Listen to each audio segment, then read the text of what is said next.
E aí pessoal, continuando nossa série aqui no canal, hoje a gente vai falar um pouquinho sobre casas fracas, ou seja, casas que são as casas ideais para as nossas próprias peças, né? Como a gente pode explorar, como a gente pode criar essas casas fracas, né? Então, a partida que eu vou mostrar para vocês hoje é uma partida do Steinitz contra o Blackburn em 1876, e essa partida é extremamente didática nesse quesito. Então, bora lá. Então, foi uma abertura Rui Lopes, A6, bispo A4, cavalo F6.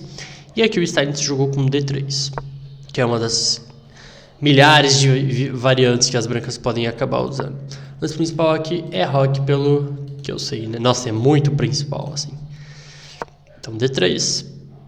E aqui as brancas defenderam o peão de E4, né? Então, sempre que as brancas defendem o peão de E4, elas vão estar ameaçando jogar bispo toma cavalo seguido de cavalo por E5. Então as pretas têm que defender o peão. Uma maneira típica é jogar com D6. Outra poderia ser B5. Outra poderia ser bispo C5 também, que defende de uma maneira indireta, né? Porque se bispo por, peão por, cavalo E5 leva a dama D4 aqui. E essa é a razão do bispo ir para C5. Mas aí veio D3, D6, C3, né? E aí sempre que as pretas defenderem o peão de E5, elas vão estar ameaçando um tema comum aqui na Rui Lopes, que é depois de roque, por exemplo, jogar B5 aqui.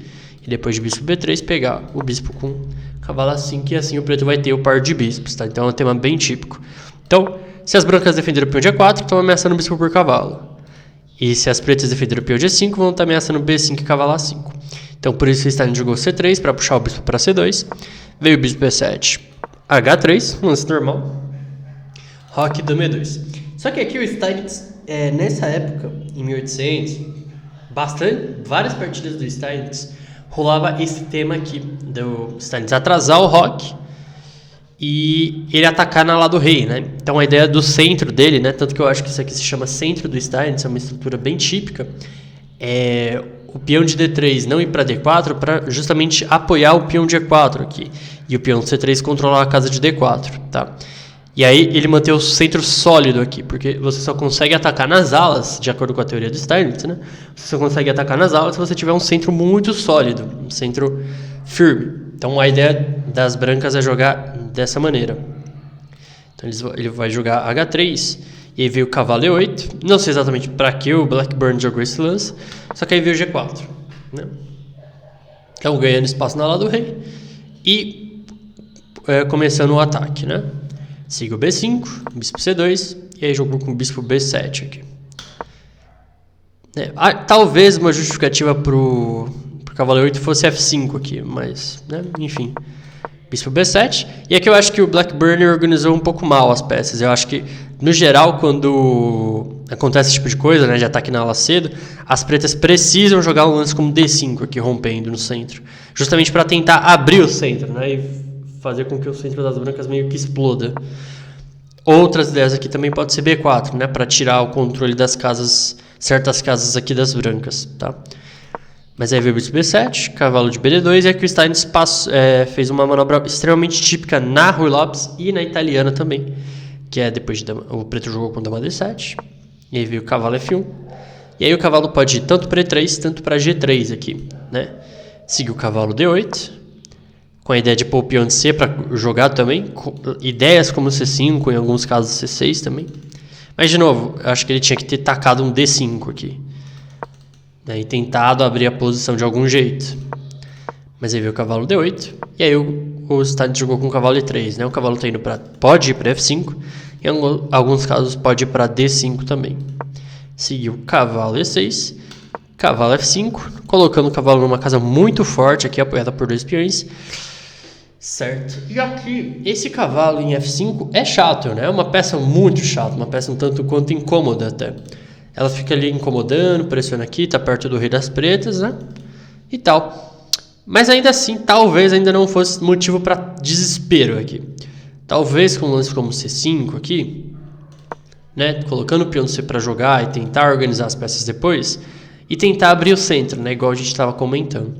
Só que aqui o Blackburn jogou G6, né? Expulsando o cavalo. E aí que começa a coisa. As pretas acabaram de enfraquecer totalmente todas as casas pretas em volta do rei delas. E não seria problema se o bispo conseguisse controlar as casas pretas, né? Então, por exemplo, depois de cavalo G3, um lance como o bispo F6, né? Para o bispo controlar certas as casas pretas aqui, para ele ficar perto ali, né? Que é a função natural do bispo, né? Controlar as casas de uma determinada cor. Só que aqui o Steins, pensando nisso, ele jogou cavalo por E7 aqui, trocando o cavalo pelo bispo, né? Então, o argumento então, tipo, 1, 2, 3, 4, 5, né? Ele gastou 5 lances para trocar por um bispo que aparentemente é mal, né? Porque ele está bloqueado pela própria estrutura de peões. No entanto, né? Tem coisas mais importantes acontecendo aqui, né? Que é principalmente... Agora as pretas não tem mais como lutar, elas não têm mais o defensor natural das casas pretas. Então aqui o branco já tem uma vantagem estratégica aqui. E sem contar que o branco vai continuar o ataque, né? Então vai estar um ataque mais as casas pretas fracas ali. Seguiu o bispo P3, cavalo de 8 G7 e aí veio o roque grande. Né? Então o Steins vai atacar com tudo ali na lado do rei. E aqui é outro momento interessante, né? Porque veio o C5 aqui e o Steins tinha outro elemento a favor dele, né? Ele tem as casas pretas, ok, né? Mas as peças precisam trabalhar também. Ele tem um par de bispos também. Então, pensando nisso, ele jogou o lance D4 aqui, para abrir a posição, para abrir o centro. E veio peão por.